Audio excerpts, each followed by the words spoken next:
La EJCI remercie les partenaires, notamment l'ambassade des États-Unis, le PNUD, la société civile et les forces de sécurité qui ont été nos partenaires de toujours.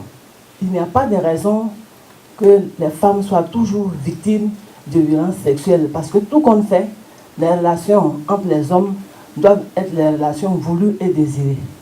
Et donc je voulais terminer mon propos sur le souhait que la Côte d'Ivoire connaisse un centre intégré qui pourra recevoir un tant soit peu toutes ces femmes victimes de violences afin qu'elles puissent retrouver leur dignité.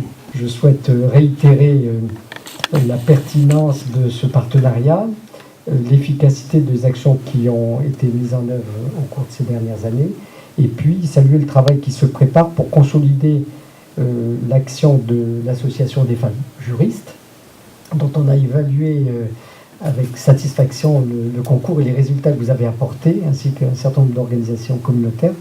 Ces actions sont majeures, elles sont importantes.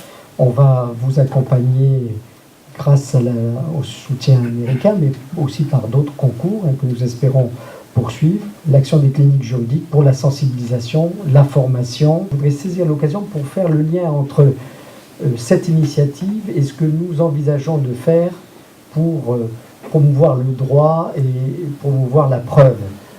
Jusque-là, on appuie la police scientifique et technique.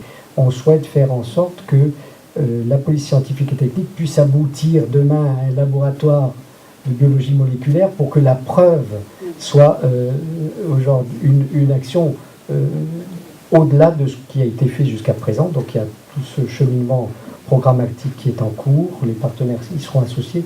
Et donc c'est une étape qui viendra aussi avec l'Institut de médecine légale aussi. Je voudrais donc, c'est vrai, remercier, n'est-ce pas, le PNUD d'avoir porté leur choix sur l'Association des femmes juristes dans le cadre de l'exécution de ce projet financé par l'ambassade des États-Unis. Pour la réponse au VBG, vous avez tout à l'heure parlé de preuves. Je voudrais que pour que cette action puisse porter, il faudrait qu'il y ait la dénonciation d'abord, beaucoup plus de sensibilisation. Le problème, ce n'est pas qu'il n'y a pas de structure, surtout des textes de loi pour réprimer, mais le problème, c'est d'abord la dénonciation, sensibiliser pour qu'on puisse aller jusqu'au bout des actions qui sont menées.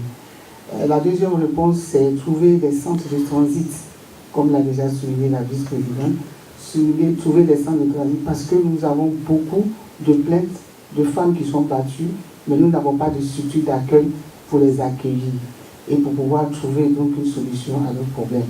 Nous avons aussi le problème des certificats médicaux aussi qui pose aussi un problème. Par le garde des Sceaux, donc, il y a une circulaire qui permet donc de recevoir les plaintes au niveau des commissariats et des brigades de gendarmerie. Il y a des plaidoiries que nous devons faire pour qu'il y ait des mandats de protection en faveur des femmes. Des mandats de protection qui permettent de protéger les femmes contre les violences basées sur le genre qui sont généralement délivrées dans les juridictions. Et je pense qu'une réponse aussi aux violences, c'est de penser à ce genre de structure.